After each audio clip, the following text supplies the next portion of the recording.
Estamos de volta com o programa Conversando com o Antônio Vecchi, que hoje recebe aqui nos estúdios Fabiano Zanetti, o empreendedor aqui da cidade, né, do ramo das proteínas e também nas horas vagas esportista, né, como já falou aqui.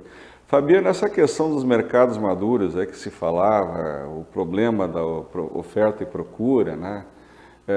Quando o mercado externo está aquecido e aqui dentro com alguma dificuldade, né? Tem alguma ideia, assim, pela experiência que você tem, de como nós poderíamos refletir e levar para um campo de equalização esse problema?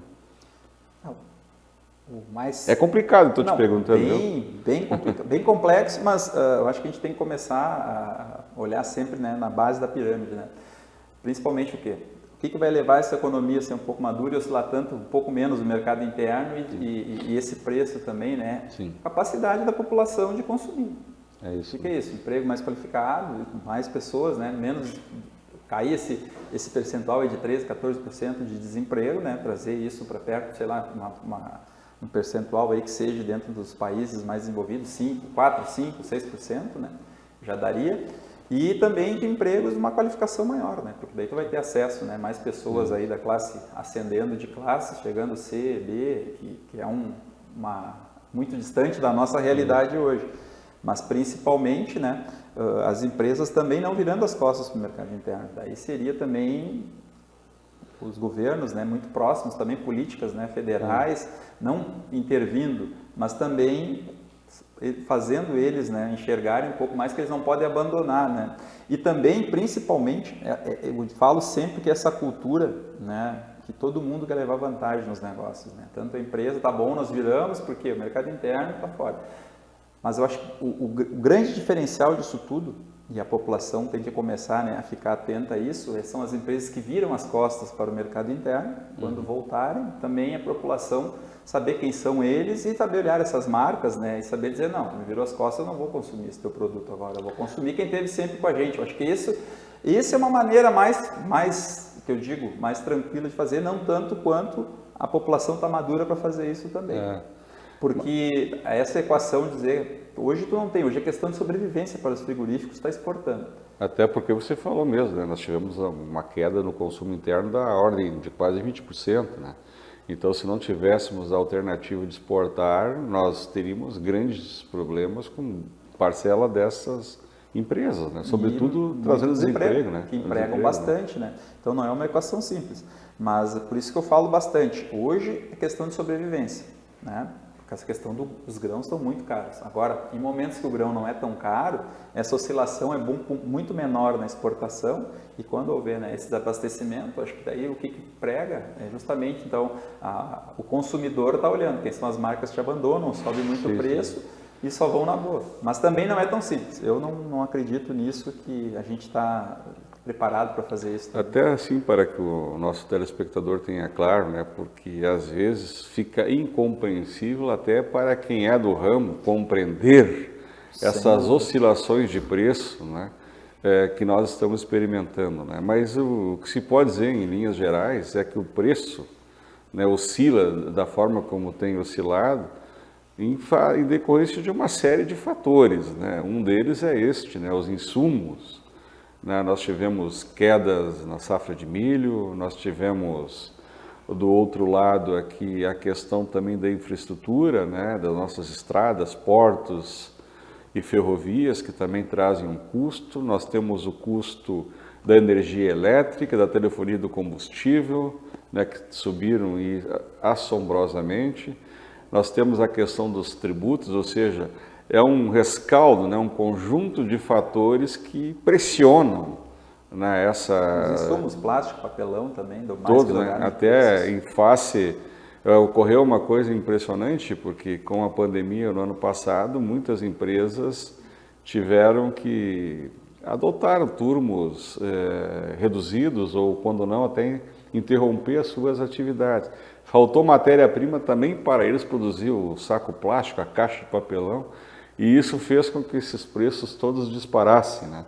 Então há quem diga que nós vamos levar aí de 1 ano e meio a 2 para estabilizarmos de novo a cadeia de suprimentos, né? Que faria com que os preços fizessem um movimento de voltar aos patamares que estavam, né, no início de 2020, o que eu não acredito, viu, Fabiano? Eu acredito que eles sim vão regredir, mas não a ponto de voltarmos àquele patamar lá, né, por uma N razões, né? Agora, essa realidade, né, que faz com que nós tenhamos cada vez mais claro para nós que existe a necessidade, deverá ter claro, né, que o Brasil precisa ter um projeto de desenvolvimento para dar conta, inclusive, dessa realidade, ou seja, as coisas não poderão mais acontecer soltas, né, sem um propósito claro, definido, e, sobretudo, com seus projetos, seus planos de contingenciamento, né? Vocês também notaram que, em face da pandemia, que, ok, isso era um fato extraordinário, mas ter certos gaps na cadeia de suprimentos, isso era esperado, ou poderia estar na ordem do dia daqueles que fazem planejamento. Nós carecemos ainda de um melhor planejamento nessas cadeias produtivas? Sem dúvida. Acho que a pandemia veio para ensinar muito, né? Para quem está preparado, para quem quer fazer, né? E sim, enxergar no longo prazo, saber, né, o Brasil, porque não só o Brasil, mas serviu para o mundo, né? Porque sim, hoje a gente era China dependente, né? Para produtos básicos, né? Então, sei lá, a gente viu que os hospitais, sei lá, toda a cadeia da saúde ia parar porque não tinha máscara, não tinha insumos. Não tinha luva. Nos bastos, luvas, então isso é um absurdo. Então, agora, principalmente, né, a gente está falando da cadeia de papelão, a indústria automobilística parou porque não tinha chip, né? Então tem certos momentos o quê? Cada vez mais o Brasil, né, tem que enxergar, principalmente, né, o que a gente quer daqui a 5, 10, 15, 20 anos. Né? Principalmente, se a gente quer crescer e quer chegar nos 50 anos, né, que a gente já tem que educar o povo primeiro, né? Tem que trabalhar a educação hoje, vai colher daqui a 50 anos. A Coreia do Sul, né, em 3 décadas virou o mundo. Então tem que começar na base, né, no ensino fundamental e crescendo. Mas o que já está hoje, a gente tem que preparar o quê? Sabe que vai parar? Os grãos. Tem muito grão, está muito caro. Sofre ociosidade, depende do tempo. Está exportando muito, é difícil, não tem, isso tudo fica, né? Porque o mercado ele é soberano, né? Então tu não tem como flutuar. Agora, nessa questão tecnológica, preparação, portos, né? Aeroportos, estradas, isso aí, tudo essa infraestrutura tem que fazer, a gente tem que olhar para frente, né? Porque o Brasil parou quanto tempo, né, na questão de infraestrutura? Então a gente sofreria menos esse custo aí, esse custo logístico hoje, que é o custo Brasil hoje, né? Quanto a gente perde nas estradas, nesse translado, no transporte, né, a parte do setor produtivo brasileiro. Então isso, sem dúvida, serve de exemplo. Então dizer que não tem dinheiro, né, para se preparar, não, o Brasil está dizendo que tem que gastar certo, né, gastar menos, ter menos tributos e investir mais, enxugar o Estado não o Estado mínimo, tem que ser o Estado justo, certo, que possa rodar. E esse é o caminho, se preparando um pouco mais e qualificando, e colocando pessoas qualificadas, preparadas e que possam, né, e tenham capacidade de fazer isso e respaldo, né, em Brasília para poder fazer essas mudanças aí. Né? Isso. E o quadro político, como é que tu estás vendo ele, como é que está percebendo ele hoje, né? Hoje, há praticamente 1 ano e meio das eleições, né? Não deveria ser, mas parece que já temos aí, né, candidaturas em curso, né, para a presidência da República, né, e até para o Estado. Como é que você está percebendo, vendo essas discussões que estão sendo travadas em âmbito nacional? Realmente, eu acho que Brasília ela tá vivendo um mundo à parte, né? Então eu digo que Brasília é o poder, tanto o Congresso Nacional como o Senado e o Congresso, eles vivem no mundo à parte, como o Judiciário também, né? Porque eles vivem alheio ao que está acontecendo, pensam nele, né? Então o que é bom para nós não é bom para a população. E essa questão da polarização, né? Então está esquecendo o governo atual de pensar para frente e fazer economia, se preocupar com a economia, que é o que vai dar sustentação a ele, é a questão principalmente, né, a questão econômica, está se pautando só em brigas que não levam a nada, e do outro lado a gente tem todo mundo torcendo contra para não dar certo, então isso aí não adianta, enquanto a gente tiver, né, esse embate, né, todo mundo torcendo contra e essa polarização aí, o Brasil não vai para frente, por isso que eu falo que Brasília não representa a população, a gente tem que fazer eu sempre falo que todo mundo, claro, tem exceções, tem gente boa, mas vamos lá, meu sonho de consumo seria assim, fazer 90% uma reforma, né, de pessoas, tirar e botar pessoas novas em Brasília. Eu acho que só assim. E também sabendo quem votar em pessoas que estão comprometidas com o progresso e o que a gente pensa no Brasil, né? Um projeto de Brasil, né? Isso que a gente precisa. Até, Fabiano, tu me permite até fazer uma reflexão aí, né? Eu tenho dito o seguinte, né, que são novos tempos, novos desafios, novas competências, novas pessoas. Ou seja, a agenda que nós precisamos dar conta, ela é uma agenda que é diferente do que tínhamos no ano passado retrasado. E parece que nós vamos ter que instigar a população a fazer essa reflexão, né, de que são novos tempos, são novos objetivos, são novas competências e, por óbvio, nós temos que examinar agora as realidades que estão postas para ver quanto daquilo que era passado nós conseguimos trazer para o presente e para o futuro. O certo, né, e aqui eu me valho sempre de uma frase de um grande mestre meu, né, que era o padre Aloysio Bonner, ele me dizia, né, o problema nosso, que quando a gente faz a mudança, né, nós sempre teimamos em levar para o lugar novo aqueles móveis com cupim. Então, para que ele vá lá no novo contexto, estrague tudo de novo, é só uma questão de tempo, né? Então, nós temos que aprender a nos desapegar de certas coisas que no novo contexto talvez não tenham a utilidade, né, que nós achamos que ela tem. E ela estar lá, inclusive, pode ser muito nefasta, né? Então, parece que nós vamos ter que fazer este exercício de checar quanto do passado nós queremos levar para o novo ambiente que nos desafia. Você, como um jovem, né, como tem percebido aí no meio que você circula, digamos assim, a disposição da juventude de participar da política, de querer responsabilizar-se também? Eu tenho a sentido tão distante, é uma impressão minha, ou você também está sentindo isso? Sem dúvida, cada vez mais, né? Justamente por isso.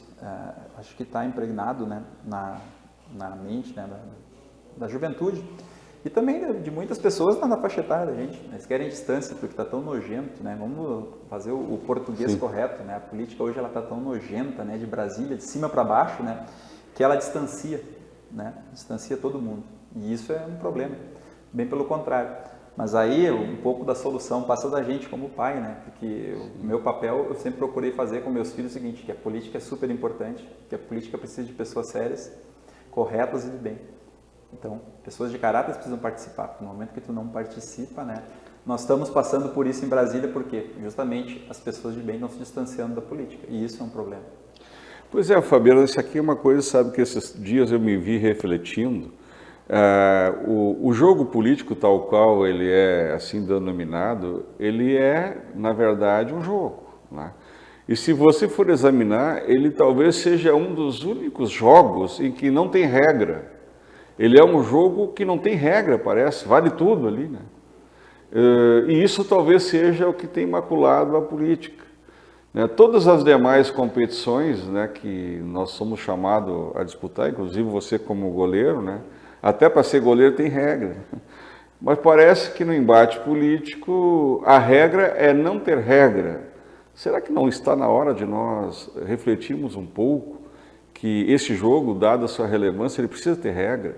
E mais, aqueles que infringirem a regra, conforme a infração, tem que ser eliminado do jogo, tal qual aquele sujeito no campo de futebol que ao, digamos assim, praticar uma falta grave contra a própria lógica do esporto ali, ou da atividade que está sendo disputada, ele é sacado para o bem daquela atividade. Será que nós não temos que melhorar a legislação no sentido também dar cartão vermelho para quem atropela as regras da política, Fabiano?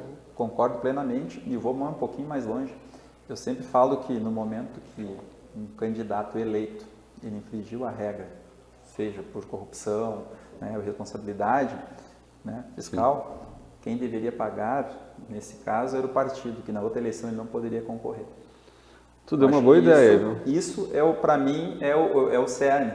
Eu só acreditaria no Brasil político se fosse dessa maneira. Por exemplo, evento um problema com um prefeito numa cidade, foi cassado por irresponsabilidade fiscal, qualquer problema. Na outra eleição, o partido não poderia concorrer a prefeito né, na próxima eleição.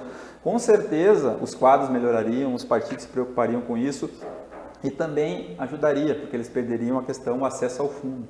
Né? Acho que se fosse isso. Mas a gente sabe que isso aí seria o mundo ideal. Tá aí uma boa ideia que nós talvez tenhamos que fazê-la reverberar país afora. Nós vamos pedir licença para encerrar mais esse programa conversando com o Antônio Weck, agradecendo ao Fabiano Zanetti, conhecido como Chiclete aqui no Vale do Caí, né? E prometendo voltar na semana que vem com mais um programa conversando com o Antônio Weck. Muito obrigado pela audiência e até o nosso próximo programa. Obrigado, Fabiano. Eu que agradeço, um abraço, Antônio, um prazer aí estar dividindo, aí, trocando esse bate-papo legal com um amigo aí. Ok.